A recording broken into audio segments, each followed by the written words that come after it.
الحمد لله والصلاة والسلام على حبيب الله محمد بن عبد الله وعلى آله وصحبه ومن والاه وبعد. قال تعالى بعد أعوذ بالله من الشيطان الرجيم: يا أيها الذين آمنوا كتب عليكم الصيام كما كتب على الذين من قبلكم لعلكم تتقون. وقال النبي صلى الله عليه وسلم: من صام رمضان إيمانا واحتسابا غفر له ما تقدم من ذنبه.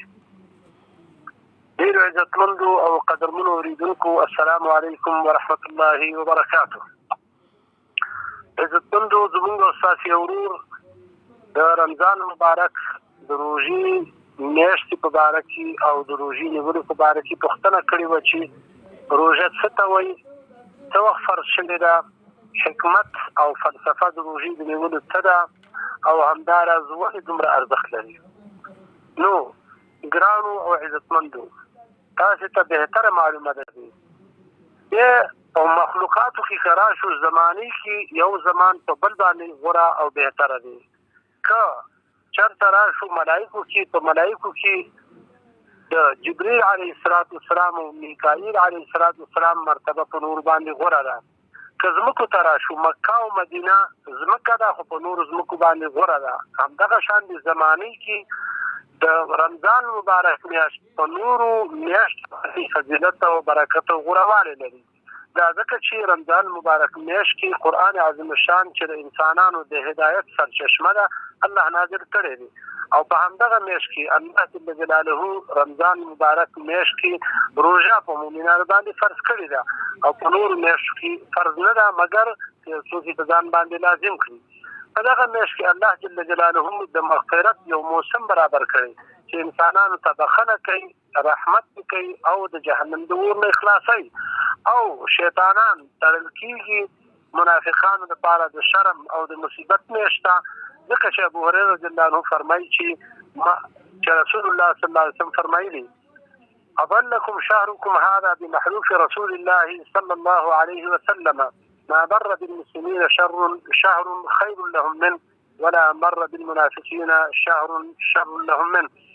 رسول الله صلی الله علیه وسلم قسمی الفاظ سره دا خبره کړې چې د مسلمانانو دپاره د دغه میاشت نه غوره میاشت نشته او د خیر او برکت میاشت بله نشته او همداراز منافقانو باندې د دې نه شر میاشت چې د دوی ټول اعمال پکې بربادېږي بله نشته. راځم دې خبرې ته چې رمضان مبارک میاشت الله فرض کړه او روژه پکې فرض شه. د روژې تعریف څه دی؟ روژه په عربي کې ورته صوم وایي او صوم مطلق امساک یا ځان بندولو ته وایي. عربان وایي چې خیر الصیام، یعنې دغه اوښان د خوراک څښاک نه بند وي، خوراک څښاک نه کوي، عاجز دي د دې نه. همدغه شان دي که خبرونه څوک بند وي او خبرې نه کوي خبرونه یې روژه ده وایي.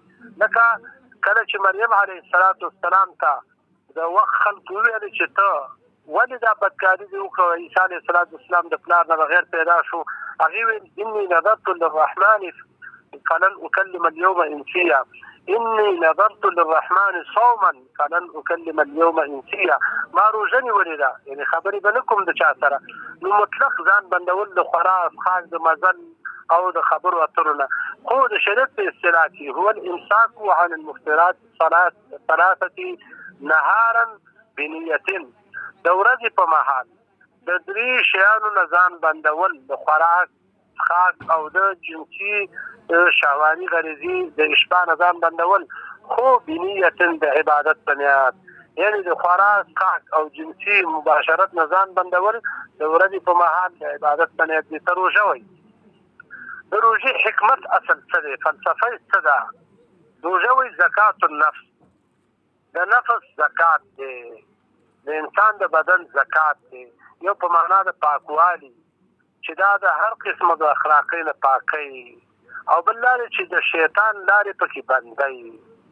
د روژې د فرضیت کال چې دی امام نووي رحمه الله په خپل مشهور کتاب المجموع شپږم جلد 250 صفحه کې لیکي چې صام رسول الله صلی الله علیه وسلم رمضان 9 سنین. رمضان 9 کاله نبي علیه الصلاة والسلام روژه نیولې. ولې چې د شعبان په میاشت کې په 2م کال د هجرت په نبي علیه الصلاة والسلام باندې فرض شو، په 11م کال د هجرت باندې نبي علیه الصلاة والسلام د ربیع الاول په میاشت کې وفات شو. نو معلومیږي چې د شعبان په میاشت کې 2م د هجرت باندې په نبي علیه الصلاة والسلام باندې فرض شوې ده. د دې نه اخوا چې موږ او تاسو راځو نو بیا به نور ګڼ مسایل زموږ او تاسو مخې ته پراته وي چې د رمضان مبارک د روژې فضیلتونه به وي، د روژې فواید به وي، همدغه شان د قیام اللیل بحث به وي. د دې نه پس به بیا د تراویح مسله وي، د تراویح د مشروعیت مسله به وي په جمع باندې، بیا د هغې د وخت مسله به وي، د رکعتونو مسله به وي، په هغې کې د قرآن د ختمولو مسایل به وي، احسان په عباداتو کې به وي، همداشان فضیلت د صدقې په رمضان کې او حکمت د دې چې ولې په رمضان کې صدقه ډېره غوره ده. خو دا چې ډېرو پوښتنه کړې وه د روژې د تعریف او د فرضیت د کار، نو په دې خپرونې کې باندې اتفاق کوو. انشاءالله العزیز دا لړۍ به دوام لري. په راتلونکو خپرونو کې به تاسو سره د رمضان مبارک د چې هغه ډېر عمده مسایل وي، ډېر بنیادي مسایل وي، هغه در سره شریکېږي.